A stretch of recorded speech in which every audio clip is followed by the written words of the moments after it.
What is going on, everybody? Hello and welcome back for the final part of our Moon Knight series review. I am your boy ReddersTV, joined as always by TheGinnaGaming, and what a finale it was. No expense spared in this one. So Ginna, what did you think of the series finale of Moon Knight? Yeah, it was really good. Like you said, CGI to the max. Really well written, like the rest of the series, and it capped it off nicely. I hope we do see more of this character. I know they keep saying that we're not going to, but we have to, surely. Don't you? Like after this Yeah. episode, you kind of have to. They can't leave it there. There are going to be spoilers in this review, so if you don't want the episode to be spoiled for you, then just give it a thumbs up and walk off. But we are going to talk about what happened in this episode. So yeah, the way it ends, we get introduced to the third personality, which I believe is called Jake, in it. Yeah. I can't remember his surname, but he's the third Spanish. personality. He is Spanish. Oh, that threw me. I didn't think he would be Spanish. Yeah, but they've left it on a really interesting cliffhanger because he gets introduced as the third personality, and Khonshu's still with him. And it ends. That's it. It ends. And it's in a weird position now, isn't it? Because Oscar Isaac has come forward and said, well, it is only going to be a limited series and there's no plans to do a second series. And they can't leave it there. I mean, that would be awful if they decide to leave it there. Well, there was contradictory tweets as well, wasn't there? So the Moon Knight account put out, this is the series finale, and then Disney put out, this is the season finale, which made it sound like there may be more. But yeah, there has to be more. They can't leave it on this cliffhanger. I love that they teased the third personality again during this episode, because they haven't done it for a few episodes. And then there's a bit where you think someone else is going to save the day. You think someone else is going to join in, and all of a sudden it does it where he blacks out, wakes up, and it's just absolute carnage. Everyone's dead all around him. Yeah, it is great. I didn't like the way they killed off Ethan Hawke's character. I thought that was a bit weak because they left him alive, and then for whatever reason, right at the end, fuck it, we'll just kill him off. Pop, pop, pop, dead. And then, yeah, it felt unnecessary. It felt like an unnecessary death, that one. I think it shows how brutal that third personality is. So the two of them couldn't bring themselves to kill him, even though they just murdered people all episode. They're perfectly fine with that. But then when it comes to the main enemy, they're like, no, we're not going to kill him. We're better than how we had a promise. You set us free. Yeah. Not knowing that their third personality, who's the person who's just massacring people whenever they black out and clearly has no conscience. So, yeah, I suppose that's the reason why they did it. But he seemed so out of it and frail at the end. It was also like it didn't seem like an even fight. Yeah. He was doing, he finally got powerful and built up, and you thought he's going to be an enemy, and then he kind of just gets beat up, and then whilst he's kind of, out of it, he gets shot a few times in the back of a limo. So I loved that. I can't remember the name of the god, the hippo. Is it Tarawet? Yeah. I love that she becomes, that Layla becomes the avatar for her. She had a really awesome few scenes in this movie. Her superhero costume is amazing. Yeah, she had a few really good scenes in this episode with the the daggers and the wings and stuff. I'll tell you what it reminds me of.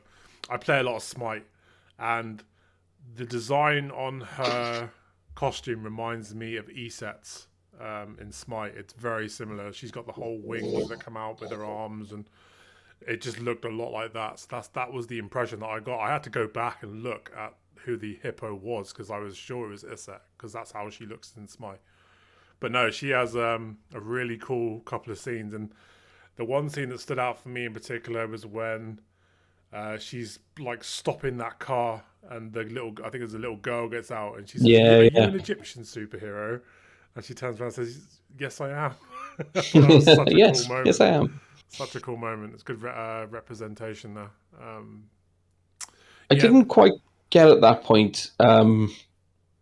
So when he becomes the avatar of, I'm rubbish with the names, the bad guy, Ethan. The crocodile. He fails the scales because he's going to do something in the future, which is bad. Which it makes it look like he's going to kill the people in that truck, or just going to smash into the little girl. But that never happens, and it was an accident. And then by the time he's murdered, he never actually does a really bad thing. He doesn't actually kill anyone or do anything. He kind of... I never thought of it like that. Yeah, maybe that is the bad thing that that he was guilty of. Yeah, that's quite a good little because I never thought of that. I was like, I got to the end and I was like, so what was the bad thing he was going to do? Because he didn't actually kill them. They managed to stop him doing it. Because like when they were setting up, they were fighting, and the beam started going off. I was like, oh, here we go. He's going to kill some innocent people. He's not actually judged them. He's accidentally killed them. Yeah. But then she saved him anyway. So I must have missed. Maybe if I watch it again, I'll pick up on what it is. But I completely missed. Yeah. Absolutely. I'm not saying he wasn't bad. Obviously, he was a psycho most of the thing. But what I don't understand is why Jake wasn't referenced in the Asylum episode. Because when they're working stuff through and they're trying to balance the hearts and stuff, if there is a third personality, why wasn't he mentioned or at least hinted at in those Asylum episodes? Because that seemed like quite a pivotal plot point, I thought. It may be that he's so separated from the other two, this not even aware that he exists. Yeah, like it seems like they genuinely think they're blacking out and they're not sure which one of the two of them is doing all the murdering. Yeah. So yeah, that's true. Yeah, neither of them seem to know who he is. So it works out well. Conchu's still got his murdering machine. The other two think they live in a happy life back in London now between them. And yeah. No, I really enjoyed this episode. I wouldn't say it's the strongest episode. I thought it was a good finale. Didn't like the cliffhanger with the uncertainty of another season. I remember saying to you last week, like, I don't understand how they're going to get it all into one episode, because it pretty much wrapped up really quickly. Like, he was dead, suddenly he's alive, now he's fighting, Ethan Hawke. Yeah. There's maybe bits in other episodes they could have cut out and expanded more upon this. So I thought the penultimate episode was the one I gave a 10 was by far the strongest. That on its own, all that needed was a quick 20-30 minutes before it, and then that episode chucked in and you had a full movie that I would have walked away from like, this is incredible. You wouldn't have needed that resolution where he left one in the sand and he turns up in heaven. You'd be like, yeah, that's an amazing end to a movie. But because they had to, it's a Marvel, it's Disney, they had to get that ending in. They can't leave it on the cliffhanger. They needed ended it with him getting shot and him ending up in the field of reeds, because then you don't really know. He could be dead, might not be dead. That should have been the ending, I think. I think this last episode, I felt like it tried to do too much in such little time. You needed two. Yeah, it had weird pacing issues for me.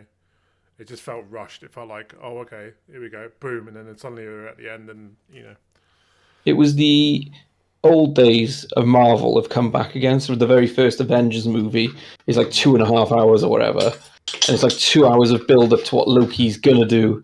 And then he finally gets powerful, the portal opens, and then they've blown her up and saved the day within like 20 minutes. Yeah. It was kind of like back to those days. That was my only gripe with it, for me. I just felt like the pacing was a bit off.